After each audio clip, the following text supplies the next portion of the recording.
Port of Miami, 2:47 a.m. A cargo ship sits quiet under harbor lights, its massive hull casting long shadows across the water. The air smells of diesel fuel and salt water, mixed with the industrial odors that never quite leave port facilities, even during the quietest hours of the night. In the belly of the vessel, a man in coveralls pushes a trash cart down a narrow corridor. His name is Diego Ramos, and his hands are completely steady despite what he's about to do. His breathing is calm and measured, the result of months of planning and preparation for this exact moment. In exactly 23 minutes, Diego will walk off this ship with $11 million in cartel money stuffed inside ordinary waste containers. No guns fired, no alarms triggered, no violence of any kind. Just a janitor with a mop, a plan, and 20 years of being completely invisible to everyone around him. The security cameras mounted throughout the ship's corridors capture everything, but they show nothing suspicious. Just a cleaning worker doing exactly what cleaning workers do at this time of night. Moving waste bins filled with trash toward the exit ramp. Emptying containers with the methodical efficiency of someone who has performed the same tasks thousands of times. Following his normal routine down to the minute. Maintaining the same pace he's used for months of working aboard this vessel.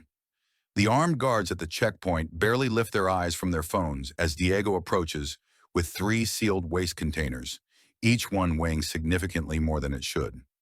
"Just trash," one of them says later during the FBI interrogation that will follow. "Same guy who's been cleaning this route for months. Never caused any trouble.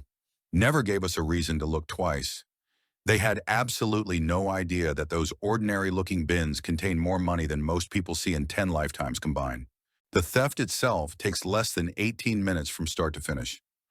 By 3:15 a.m., Diego is walking down the gangplank like he has hundreds of times before, pushing his cleaning cart with the same unhurried pace that has made him invisible to security personnel for months.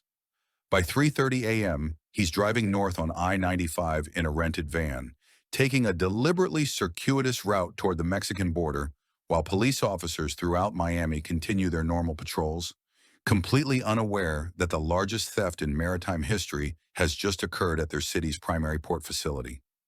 By sunrise, he's already switched vehicles twice and destroyed every piece of identification that connects him to his old life. Diego Ramos has just pulled off what federal investigators will later describe as the most professional heist in maritime history, and he's done it by exploiting the one thing that made it possible. In a world of constant surveillance and tight security, nobody ever really sees the janitor. The Invisible Man has just become the richest criminal in South Florida. Diego Ramos had been invisible for most of his adult life, and he understood that invisibility was both a curse and a superpower that could be wielded by someone smart enough to recognize its potential. At 44 years old, he had spent exactly 20 years cleaning ships that docked in ports from Miami to Galveston to New Orleans, working for contractors who bid on sanitation services for everything from luxury cruise vessels to industrial cargo ships. He was the kind of worker that people's eyes simply slide past without registering, a human being who had become functionally equivalent to cleaning equipment in the minds of everyone he encountered. Quiet when he needed to be, reliable in the way that good machinery is reliable, always present when the ship needed cleaning, completely absent from memory once the work was finished. Born in a small village outside Guatemala City where electricity was inconsistent and running water was a luxury, Diego had crossed into the United States in 2003 with nothing but determination, $47 in cash, and a cousin's promise of work in Florida. The journey had taken 3 weeks, most of it spent walking through desert terrain and hiding from Border Patrol agents who would have sent him back to poverty that had no solutions. He learned English by listening to other janitors during break times, picking up vocabulary and grammar through thousands of conversations in supply closets and maintenance rooms where immigrant workers shared strategies for survival in a country that needed their labor, but didn't want to acknowledge their humanity. He earned his Transportation Security Administration Port Facility Security credential after 2 years of background checks, interviews, and bureaucratic procedures that required him to prove he was trustworthy enough to work in restricted areas around ships carrying international cargo. The credential had cost him $800 in fees and required him to submit to fingerprinting, drug testing, and a comprehensive review of every address where he had lived since arriving in the United States. But it was worth the investment because the credential gave him access to areas where steady work was available for people willing to do jobs that American workers considered beneath their dignity. He found steady employment with maritime cleaning services, a contractor that handled sanitation for everything from luxury cruise ships to industrial cargo vessels. The company was owned by a Greek immigrant who understood the value of hiring workers who would show up consistently, work hard without complaining, and never ask questions about cargo or passengers that were none of their business. The pay was decent enough to send money home to his family in Guatemala while maintaining a modest lifestyle in a shared apartment in Hialeah. The hours were long but predictable, with most shifts starting after midnight when ships were docked and cargo operations were suspended. Most importantly, it was honest work, and that mattered deeply to a man who was supporting 2 children and an elderly mother back in Guatemala. Over 2 decades, Diego had developed an encyclopedic knowledge of how ships actually functioned versus how they were supposed to function according to official documentation. He knew which corridors stayed completely empty after midnight because crew members avoided certain routes during off hours, either due to superstition or practical concerns about areas where accidents were more likely to occur. He understood where security cameras had blind spots due to poor installation, inadequate maintenance, or interference from the ship's structural elements that blocked sightlines. He had memorized how waste disposal systems worked at every major port facility along the Gulf Coast, including which checkpoints were staffed by guards who actually paid attention to what was happening around them and which ones were manned by people just counting down hours until their shifts ended. Most importantly, Diego had come to understand something that would prove crucial to his future plans. Janitors exist in a state of functional invisibility that extends far beyond simple lack of attention. People see the uniform and the cleaning cart, but they don't see the person inside the uniform. Security guards wave cleaning crews through restricted checkpoints without actually examining faces or checking identification thoroughly, because custodial workers are assumed to be harmless by definition. Ship officers automatically step aside to let maintenance workers pass without wondering what those workers might be observing or planning while they move through sensitive areas. In a modern world dominated by surveillance cameras, biometric scanners, and constant security protocols, the man pushing a mop bucket moves through restricted spaces with almost complete freedom. This invisibility had always been Diego's burden, a reminder that he was considered less important than the work he performed. But soon it would become his greatest weapon. The MV Esperanza was a mid-sized cargo vessel that ran regular routes between Cartagena, Colombia, and various ports along the American Gulf Coast, with Miami being its primary destination for cargo that required quick processing through customs facilities. The ship was registered in Panama under flag of convenience arrangements that provided tax advantages and regulatory flexibility, operated by a legitimate shipping company with offices in 3 countries, and carried mostly legal cargo like coffee, textiles, and manufactured goods from South America. According to its official documentation, the Esperanza was exactly what it appeared to be, a routine commercial vessel engaged in legitimate international trade. Diego had been assigned to clean this particular vessel approximately once every 3 weeks for the past 8 months, and he knew its layout better than most of the crew members who actually worked aboard it on a permanent basis. He understood the ship's ventilation systems, its electrical configurations, its cargo storage arrangements, and its security protocols in detail that would have impressed maritime engineers. But during a routine cleaning shift in early March, Diego noticed something that didn't match any of his previous visits to the Esperanza. Deck 3 had always been listed as restricted access on Diego's cleaning assignment sheets provided by Maritime Cleaning Services. According to official documentation, it contained crew quarters, officer storage areas, and sensitive navigation equipment that required specialized clearance to access. Diego's responsibilities never included that level, and he had never questioned the restriction because ships had complicated hierarchies and security protocols that janitors learned early not to challenge. Asking too many questions about areas they couldn't access was a fast way to lose port security clearance and end up unemployed.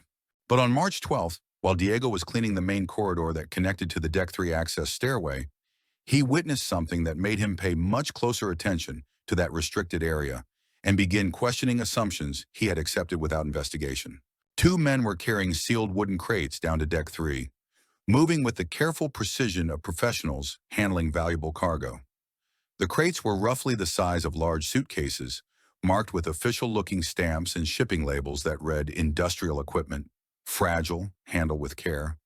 And they were handling them with the kind of deliberate caution that suggested the contents were far more valuable than typical ship supplies. More significantly, both men had pistols visible in shoulder holsters under their jackets, which was highly unusual because legitimate cargo operations rarely required armed security, especially for equipment that was supposedly destined for routine delivery to commercial customers. Diego continued his cleaning work without showing any reaction that might indicate he had noticed anything unusual, but he began paying systematic attention to patterns and details surrounding Deck 3 that he had previously ignored.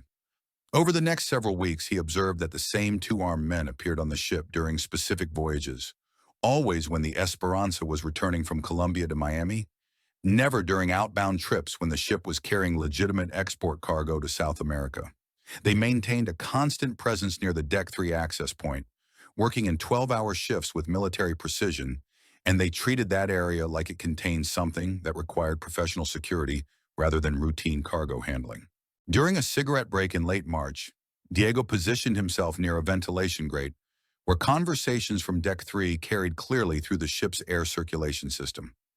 He overheard a phone conversation between one of the guards and someone he addressed respectfully as Jefe, boss.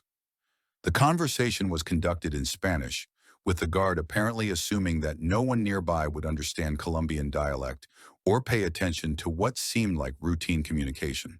"Same schedule as always," the guard said in Spanish, speaking quietly but not whispering, because he believed his conversation was private. "Pickup happens 40 miles out from Miami. We maintain position until docking." "How much this time?" the voice on the phone asked. The connection was clear enough that Diego could hear both sides of the conversation through the ventilation system. 11 million, all cash, mixed bills, vacuum sealed according to protocol. No problems with the route?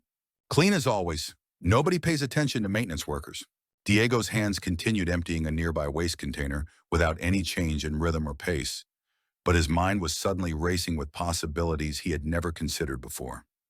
$11 million in cash, moving regularly through a ship he had been cleaning for months, protected by guards who had grown so accustomed to his presence that they discussed sensitive operations within earshot of his work area, treating him like part of the ship's infrastructure rather than a human being who might be listening and understanding every word.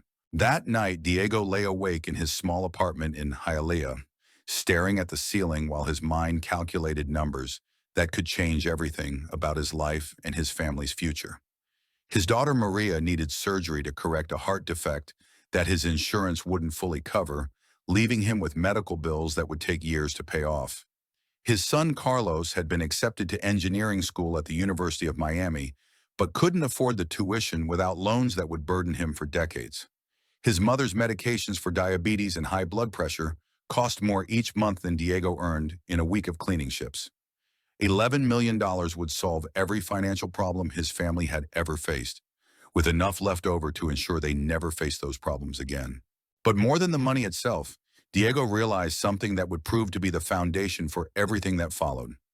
He might be the only person connected to the Esperanza who was both completely trusted to move freely throughout the ship and entirely invisible to the people who were supposed to be maintaining security around their illegal cargo. Over the following weeks, Diego began conducting his own quiet investigation into the ship's actual operations versus its official cargo manifests, using his legitimate access as a cleaning contractor to gather intelligence that no law enforcement agency could possibly obtain without months of undercover work. Diego spent the next month systematically studying every aspect of the Esperanza's operations, using his legitimate access as a cleaning contractor to map out details that no outsider could possibly obtain. He documented arrival and departure times with precision that would have impressed naval intelligence officers, noting variations in schedule that correlated with weather conditions, port traffic, and customs inspection procedures.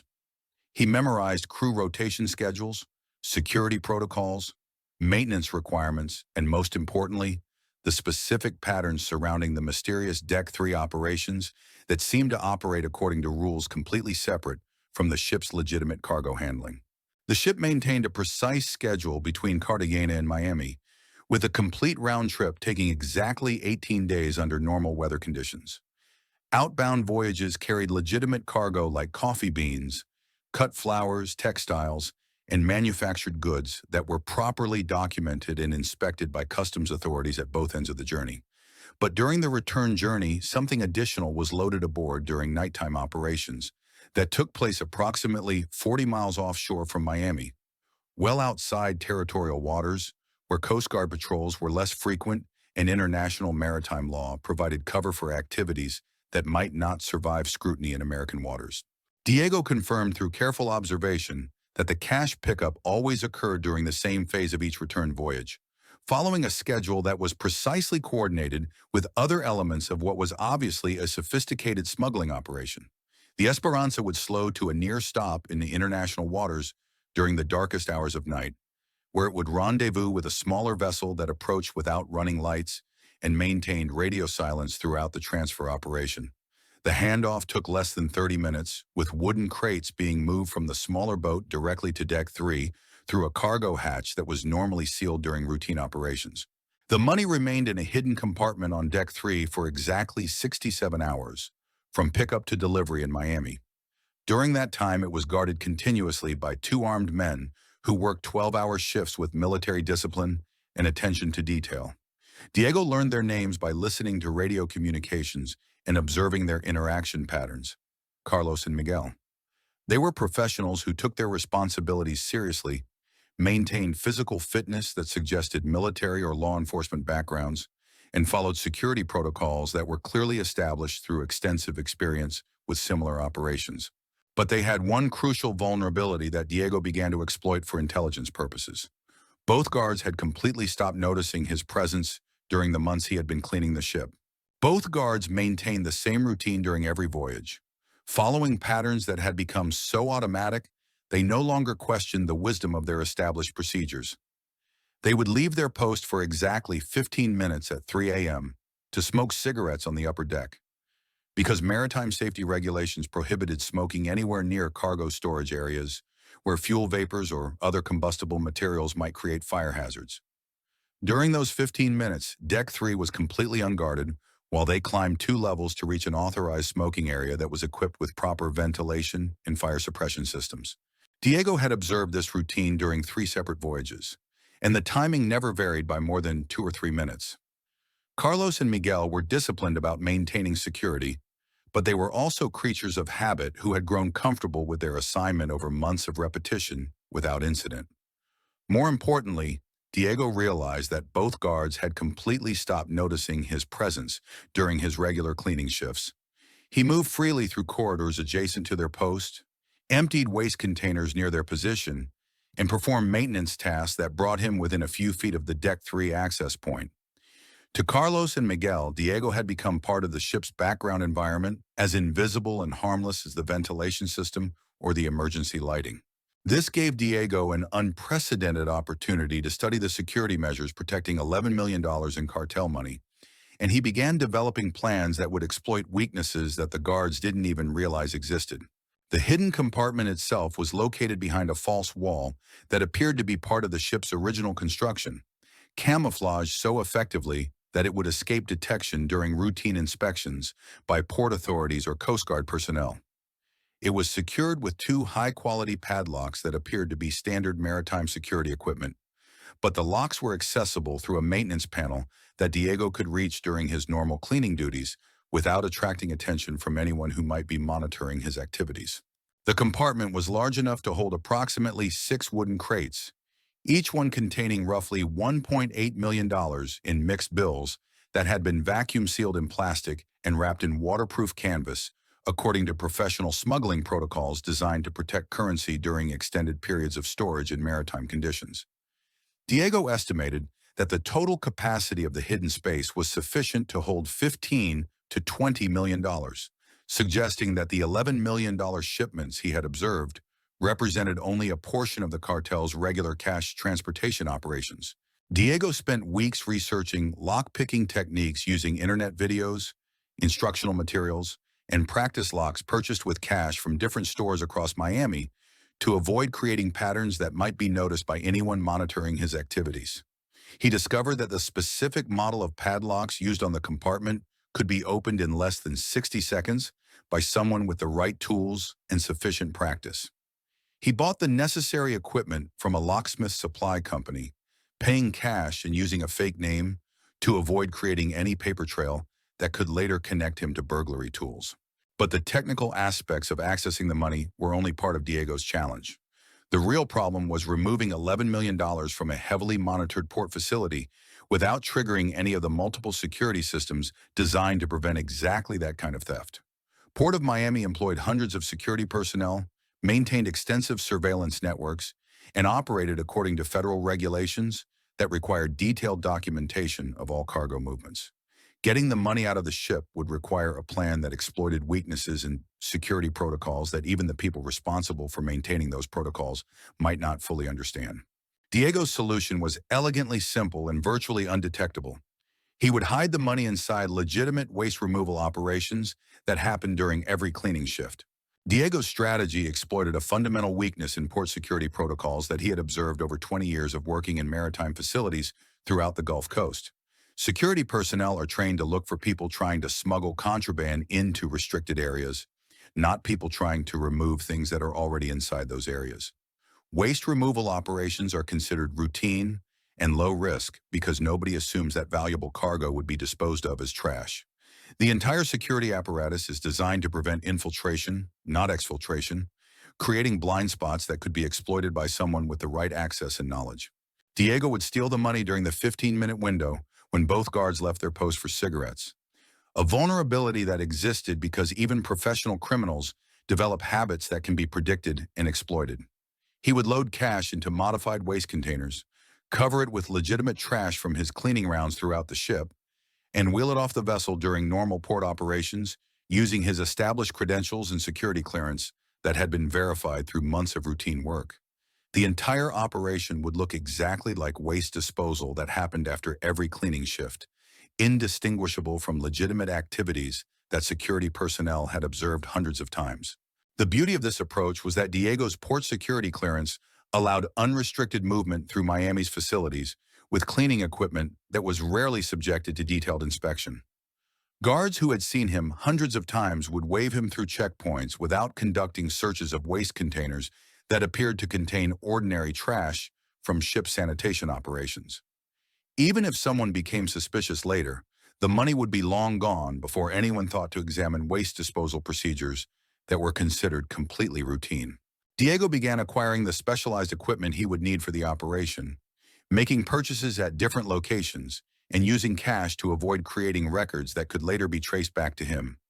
He purchased 3 heavy-duty waste containers with false bottoms that could conceal approximately $2.5 million each, while still appearing to contain normal trash when viewed from above. He modified his cleaning cart to accommodate the additional weight of money-filled containers without showing obvious signs of strain that might attract attention from security personnel. He researched techniques for masking the distinctive smell of large amounts of cash using industrial cleaning chemicals that were part of his normal supply inventory and wouldn't seem suspicious if detected during routine inspections. Most critically, Diego planned his escape route with the same systematic attention to detail that he had applied to studying the ship's operations and security vulnerabilities. He would drive directly from Miami to the Mexican border using back roads and secondary highways that had fewer surveillance cameras and automated license plate recognition systems. He arranged for a rental van using false identification documents that he had obtained through contacts in Miami's immigrant community, paying cash for a week-long rental that would provide plenty of time to reach Mexico without rushing or taking risks that might attract attention. He established contact with smuggling networks in Laredo who could facilitate his border crossing in exchange for payment that would represent a tiny fraction of his stolen fortune. These were people who specialized in moving high-value cargo and individuals across international boundaries without official documentation, and they had established relationships with border officials that made their operations virtually undetectable. Diego opened bank accounts in 3 different names across 2 countries, using documentation obtained through the same networks that had provided his false identification. He purchased a small property in rural Honduras through intermediaries who handled the transaction without requiring his physical presence or legitimate identification, creating a safe haven where he could disappear permanently if his escape plan succeeded. Everything had to be executed perfectly on the first attempt, because there would be no opportunity to try again if anything went wrong. The cartel would immediately upgrade security measures after discovering the theft, making future attempts impossible. More dangerously, they would begin investigating everyone who had access to their operations, and Diego's invisibility would disappear the moment he became a suspect in their investigation. But Diego had spent months studying every variable that could affect his plan, and he was confident that his approach would work exactly as intended. The date was set for April 15th, when the Esperanza was scheduled to dock in Miami, carrying its regular shipment of $11 million in cash that would soon belong to a janitor who had learned how to become invisible. April 15th, 11:30 p.m. The Esperanza completed its docking procedures at the Port of Miami exactly on schedule, sliding into Berth 47 under massive floodlights that turned night into artificial day across the cargo facility. The ship's arrival was routine in every respect, indistinguishable from thousands of other commercial vessels that used Miami as their primary entry point for cargo bound for distribution throughout the southeastern United States. Diego watched from the Port Authority building as stevedores secured the ship's mooring lines and connected power cables that would supply electricity during its stay in port. His cleaning shift was scheduled to begin at midnight, giving him 4 hours to complete sanitation operations throughout the entire vessel before the next crew arrived for morning cargo operations. Diego had performed this same routine dozens of times over the past 8 months, but tonight felt fundamentally different as he gathered his modified cleaning supplies from the Maritime Cleaning Services storage facility. 3 false-bottom waste containers that looked identical to standard equipment but could conceal millions of dollars without detection. Industrial plastic sheeting that would provide additional waterproofing for the money during transport. Cleaning chemicals with strong odors that would mask any distinctive smell of large amounts of cash. Everything appeared completely normal to the port security guard who inspected his identification and checked his name against the authorized personnel list that granted him access to restricted areas. At exactly midnight, Diego boarded the Esperanza through the crew access gangway, pushing his cleaning cart ahead of him like he had hundreds of times before. The ship felt different when it was docked and connected to shore power rather than operating under its own engines. The constant vibration of propulsion systems was replaced by the steady hum of electrical equipment and ventilation fans. Emergency lighting cast long shadows through corridors that seemed wider and more empty than they did during active sailing operations when crew members were moving constantly throughout the vessel. Diego began his cleaning routine on the upper decks, working his way systematically through areas that required attention while establishing his presence throughout the ship for anyone who might be monitoring his movements through security cameras or direct observation. He emptied waste containers in the galley, cleaned restrooms used by crew members, and sanitized common areas where passengers would gather during future voyages. Every task was performed exactly according to his normal procedures, creating a detailed record of legitimate work that would be documented by security systems positioned throughout the vessel. The ship's corridors were quieter than usual, with most of the crew either asleep or occupied with routine maintenance tasks that kept them away from areas where Diego was working. He could hear the distant sounds of port operations filtering through the hull, trucks moving cargo, cranes loading containers, workers shouting instructions in multiple languages. But inside the ship, everything felt isolated from the outside world, creating the perfect environment for activities that required privacy and concentration. At 2:15 a.m., Diego positioned himself on Deck 2, directly above the restricted area where Carlos and Miguel were maintaining their security watch over $11 million in cartel money. He could hear their conversation clearly through ventilation grates as they discussed soccer matches, complained about the quality of food in the crew mess, and made plans for their time off when the ship returned to Colombia. Their voices carried the relaxed tone of men who had settled into a comfortable routine and weren't expecting any problems during what had become a completely predictable assignment. At 2:45 a.m., Diego heard Carlos mention that it was almost time for their cigarette break, following the same script that Diego had memorized during previous voyages. Miguel responded that he was looking forward to getting some fresh air after spending hours in the stuffy lower decks where ventilation was inadequate, and the smell of fuel and cleaning chemicals created an oppressive atmosphere. Diego checked his watch and confirmed that they were following their established schedule exactly as he had observed during previous voyages, maintaining the punctuality that would prove to be their downfall. At exactly 3 a.m., both guards left their post and climbed toward the upper deck smoking area, their footsteps echoing through the ship's metal stairways as they moved away from the restricted section. Diego waited 60 seconds to ensure they had reached the designated smoking area and settled into their routine, then moved quickly but quietly toward the Deck 3 access point where $11 million was waiting for someone bold enough to take it. The corridor was empty and silent, except for the steady background noise of ship systems and distant port operations. Diego approached the maintenance panel that concealed access to the hidden compartment, using a small flashlight to illuminate the two padlocks that secured the false wall. His hands remained completely steady as he inserted lock-picking tools and began working on the first mechanism, applying techniques he had practiced hundreds of times until they became automatic. 43 seconds later, both locks were open, and Diego was staring at the largest amount of money he had ever seen in one place. Inside the hidden compartment, 6 wooden crates arranged in 2 neat rows, each one vacuum-sealed and wrapped according to professional smuggling protocols that protected currency from moisture, detection, and accidental damage. Diego could see official-looking stamps and markings that identified the contents as cartel money being transported through an established distribution network that had been operating successfully for months or possibly years. The bills were mixed denominations, mostly 20s and 100s, bundled and sealed to survive months of storage in maritime conditions.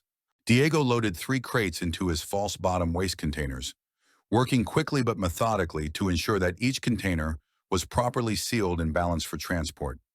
He left the remaining 3 crates untouched, calculating that stealing exactly half the shipment would delay discovery of the theft and reduce the intensity of the investigation that would inevitably follow. A missing portion of the cargo might be attributed to mistakes in counting or documentation, while a completely empty compartment would immediately trigger maximum security responses from both the cartel and law enforcement agencies. Diego covered the money with legitimate waste from his cleaning operations throughout the ship, creating layers of garbage that would provide realistic weight distribution and smell if anyone conducted casual inspection of the containers. Food scraps from the galley, empty containers from supply storage, used cleaning materials that would provide authentic odors. Each waste container now looked and felt exactly like the ordinary trash that custodial workers remove from ships after every cleaning shift. By 3:17 a.m., Diego was sealing the hidden compartment and replacing the padlocks in their original positions, leaving no trace that the security had been compromised. By 3:19 a.m., he was pushing 3 money-filled waste containers toward the ship's main exit, moving at the same steady pace he maintained during every cleaning operation. Carlos and Miguel were still on the upper deck, their cigarette break scheduled to last until 3:15 a.m., according to the routine Diego had observed repeatedly over months of careful surveillance. At 3:22 a.m., Diego approached the port security checkpoint, wheeling 3 sealed containers that contained approximately $7 million in cartel money. The guard on duty was reading a paperback novel and barely looked up as Diego approached with his cleaning equipment, treating the interaction as completely routine because he had processed Diego through the same checkpoint dozens of times over the past 8 months. "Big mess tonight?" the guard asked, making the kind of casual conversation that had become routine during Diego's months of cleaning the Esperanza. "Same as always," Diego replied in the accented English that made him seem like exactly what he appeared to be, an immigrant worker doing an honest job that nobody else wanted. Crew deck was pretty bad this time. The security guard waved him through without conducting any inspection of the waste containers or questioning why Diego might be leaving slightly later than usual. Diego loaded the containers into his rental van and drove calmly out of the port facility, taking the same route he had used after dozens of legitimate cleaning shifts. Nothing about his departure appeared unusual to anyone who might have been watching, because Diego had successfully made the largest theft in maritime history look exactly like routine waste removal. By 3:35 a.m., Diego was merging onto I-95 heading north, beginning a carefully planned journey that would take him to Mexico and a completely new life. In the back of his van, $7 million in cartel money was sealed inside containers that looked like ordinary trash from a routine cleaning operation. The theft had taken exactly 18 minutes from start to finish. Clean, quiet, and virtually undetectable. Diego Ramos had just executed the perfect crime by perfecting the art of being invisible. Diego drove through the night using secondary roads and state highways that avoided major metropolitan areas where traffic cameras and automated license plate recognition systems were most concentrated. He had spent weeks studying route options that would minimize his electronic footprint while providing quick access to vehicle switching points he had established between Miami and the Mexican border. His first stop was a 24-hour storage facility outside Fort Lauderdale, where Diego transferred the money to a modified pickup truck that he had purchased using false identification documents. The truck had hidden compartments built into its frame that could conceal millions of dollars while appearing to carry legitimate cargo like construction tools and building materials. Diego burned his maritime cleaning services uniform, disposed of his port security credentials, and destroyed every piece of identification that connected him to his previous life as a ship janitor. At sunrise, Diego Ramos legally ceased to exist. The man driving north through Florida was now Miguel Santos, a construction contractor from Texas who was transporting building supplies to clients along the Gulf Coast. His new identity was supported by documentation that would pass routine inspection, bank accounts that showed appropriate financial history, and business records that explained his presence anywhere between Miami and the Mexican border. The investigation began 3 days later when cartel representatives discovered that half their shipment was missing. Carlos and Miguel were found dead in Cartagena Harbor. The FBI spent months reviewing security footage that showed nothing suspicious. Special Agent Maria Santos called it the most professional theft she had ever encountered. Diego was never found, and the $7 million was never recovered. In the criminal underworld, his heist became legendary as proof that the perfect crime was possible for someone who understood how to become functionally invisible. The janitor had walked away with a fortune, leaving behind only security footage of a man pushing a trash cart through a port facility in the middle of the night.